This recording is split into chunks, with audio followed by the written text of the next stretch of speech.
Good evening, ladies and gentlemen. You are welcome to Translation and Interpretation Program. I'm Turo David, translator and interpreter from Sales Professional Department. We are going to see the types of interpretation as we have started from the previous video. Today, simultaneous interpretation is concerned. What is all about? How does it work? And why do we need simultaneous interpretation?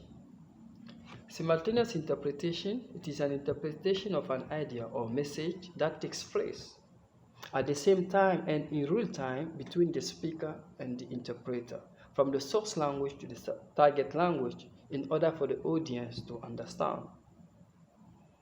Unlike in consecutive interpretation, this way of interpreting allows the speaker to have full time and control of the communication, the flow of communication, without interruption and disturbances.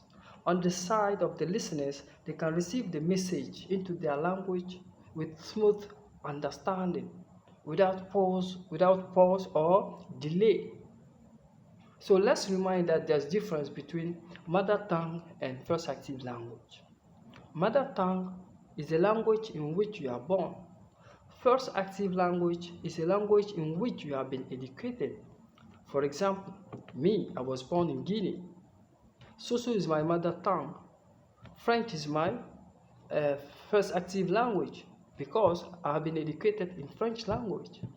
Somebody who is born in France and has been educated in French language is his mother tongue automatically, without doubt. In addition to that, we have bilingual conference and multilingual conference. Bilingual conference is when two languages are involved, from source language, one language, to the target language, one language. For example, from French into English, or from Japanese into Chinese, or from Spanish into Portuguese. And multilingual conference is when many languages are involved. You see, from source language, we have many languages, and to the target language, on the side of the target language, we have many languages. For example, at some events, we have many interventions of many delegates from different countries.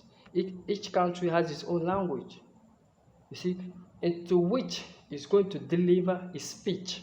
So that's why we need more interpreters to interpret those different speeches into the target different languages. Is where now we talk about multilingual conference. Ladies and gentlemen, let's have an example of an audiovisual 3D animation scenario based on simultaneous interpretation. Thank you. Les gouvernements africains ont décidé d'augmenter le budget de l'éducation. Cette augmentation a pour but de former la nouvelle génération dans les technologies avancées, l'intelligence artificielle, et les engager dans la fabrication des semi-conducteurs, voitures électriques avec la subvention du gouvernement. La plupart des composants ou dispositifs qui les constituent se trouvent en Afrique tels que le cobalt, nickel, lithium et ainsi de suite. C'est le futur. Le budget de l'éducation vise à nous mettre à jour du développement technologique à long terme. Je lance un appel à la nouvelle génération de faire la différence et nos ancêtres seront fiers de nous. Si nous ne le faisons pas, qui le fera pour nous, qui le fera pour nous? Ce n'est pas de la magie. Travaillons dur, plus dur que jamais.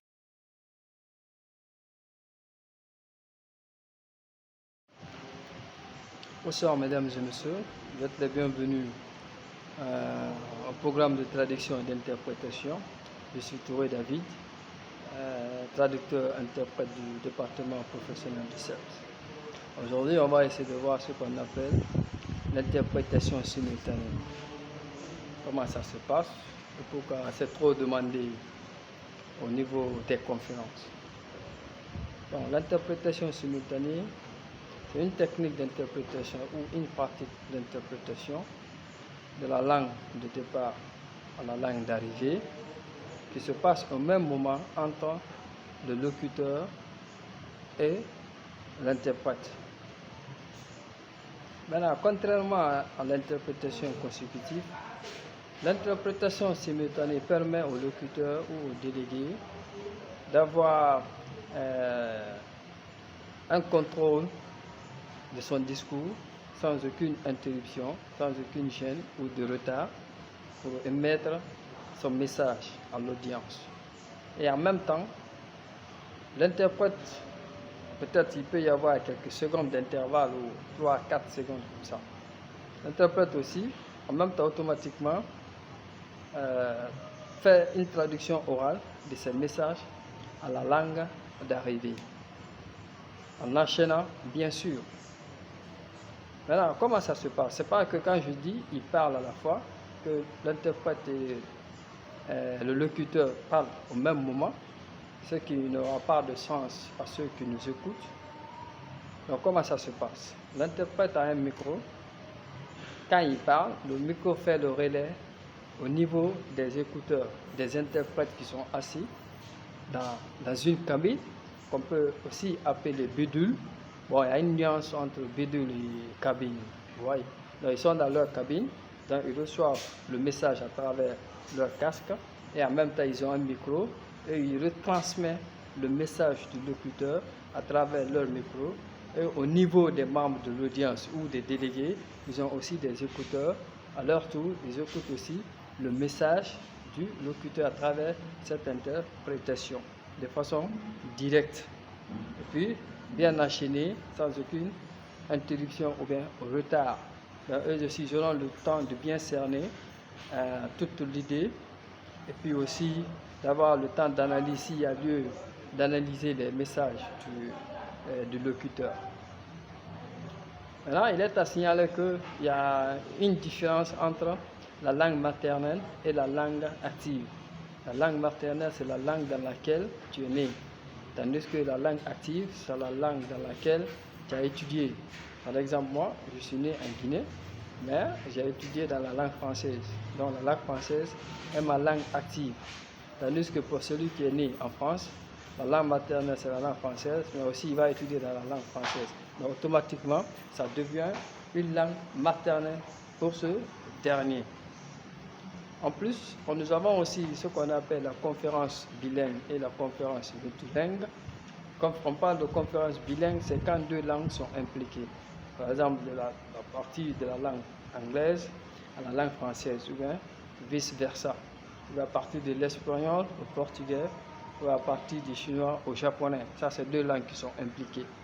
Maintenant, on parle de langue, de conférence multilingue, c'est quand il y a beaucoup plus de langues à la langue de départ et beaucoup plus de langues à la langue d'arrivée.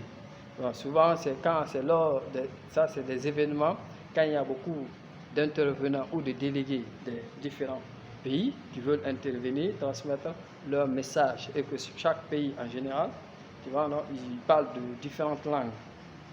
Donc chaque pays va parler de sa langue, mais il y a des interprètes qui vont prendre d'une langue à une autre langue. Donc c'est pour cela qu'il y a une équipe spéciale. Dans les cabines, ils sont arrangés à leur propre organisation et leur propre planification. Donc c'est comme ça se passe au niveau de la langue d'arrivée. Il y aura beaucoup d'interprètes qui vont interpréter ces messages-là dans la langue d'arrivée. Donc c'est comme ça se passe dans les conférences multilingues. Donc de nos jours, l'interprétation simultanée au niveau des conférences devient de plus en plus importante parce que ça nous permet de gagner en temps, mais aussi de pouvoir transmettre dans beaucoup de langues à la fois. Donc ce qui fait son avantage lors des conférences, lors des sommets internationaux ou lors des réunions des grandes instances internationales ou organisations internationales. Donc mesdames et messieurs, l'exemple que vous venez de voir, c'est en fait celui de l'interprétation simultanée. Je vous remercie. Abonnez-vous pour plus de motivation et d'engagement. Je compte sur votre soutien. Merci.